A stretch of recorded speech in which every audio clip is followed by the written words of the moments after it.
Hola a todos, soy María Lara Martínez, profesora de Historia Moderna y Antropología de la Universidad a Distancia de Madrid, UDIMA. En esta sesión vamos a analizar los métodos de trabajo del antropólogo, las estrategias de organización de su estudio y, por tanto, todas esas técnicas que le permiten avanzar en su investigación y ofrecer a la humanidad nuevos enfoques para construir un mundo más responsable y mejor. El nacimiento de la antropología como ciencia social se encuentra vinculado estrechamente con la aparición de la sociología como disciplina. De hecho, aunque no pertenece estrictamente al ámbito de la antropología, el académico francés Émile Durkheim, creador junto a Max Weber y a Karl Marx de la sociología moderna, es también considerado uno de los referentes y fundadores de las ciencias sociales y, por tanto, se considera también su capacidad y reputación en el ámbito de la antropología,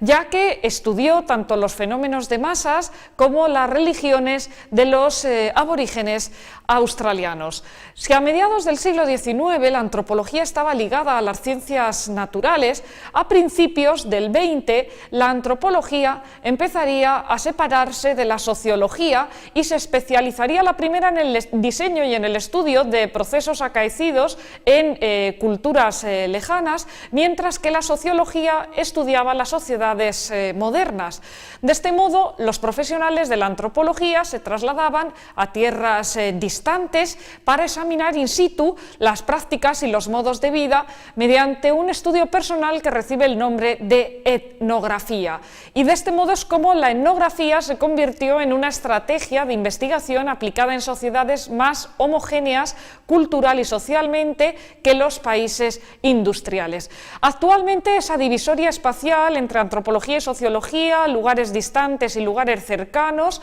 pues se ha desvanecido porque la sociología y la antropología se interesan tanto por culturas lejanas como por otras más próximas. El caso es que cada disciplina tiene sus ámbitos de análisis, sus propios enfoques y, bueno, junto con las dinámicas sociales están las bases biológicas y culturales del individuo como una preocupación constante de la antropología. La globalización ha contribuido a matizar el concepto de otredad, que es uno de los términos fundamentales en la disciplina antropológica, y como ejemplo valga citar que en los últimos años han proliferado las publicaciones y los congresos sobre costumbres y tradiciones en diferentes comarcas de España, y de hecho en numerosos pueblos y ciudades se han abierto museos etnográficos con el fin de conservar y dar a conocer el patrimonio vinculado a las raíces de las comunidades, a sus oficios y a sus prácticas cotidianas de otro tiempo. Esto es muestra de la enorme diversidad de ramas que presenta la antropología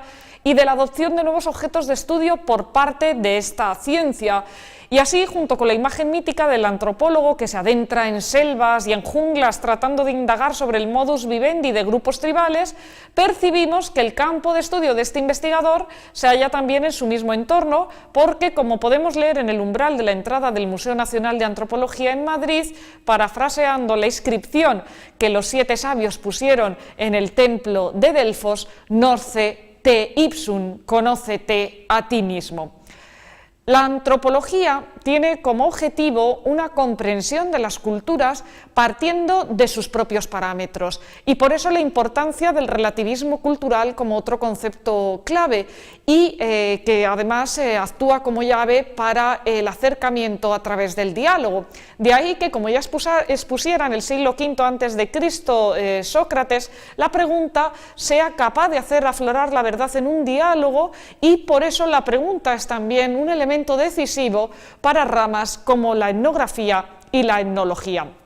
Vayamos ahora a ver un poco las características de cada una de estas dos disciplinas o subgrupos de conocimiento. La etnografía es una rama de la antropología que se encarga de la observación y descripción de distintos aspectos de una determinada cultura. Generalmente suele haber confusión en el momento de definir la etnografía y la etnología. La primera, la etnografía, es el estudio de campo de la cultura de una sociedad en particular, mientras que la etnología, con ese sufijo logos, es el estudio comparado de las culturas documentadas y contemporáneas, es decir, también el razonamiento que se desarrolla a partir de la comparación de esas sociedades. En realidad, la etnología comprende dos dimensiones de análisis: la espacial o intercultural, que se aplica a la relación de una o varias culturas con el ambiente, y una segunda, la dimensión temporal, aplicada al estudio de las culturas del pasado. Por eso se habla también de etnología histórica o de etnohistoria, como un enfoque comparado entre los métodos de trabajo del antropólogo y del historiador. Y otro aspecto muy destacado que tenemos que tratar en esta sesión es la actitud del antropólogo. Con independencia del tema de estudio, el antropólogo debe adoptar una actitud basada en el respeto del otro y en la valoración de la interculturalidad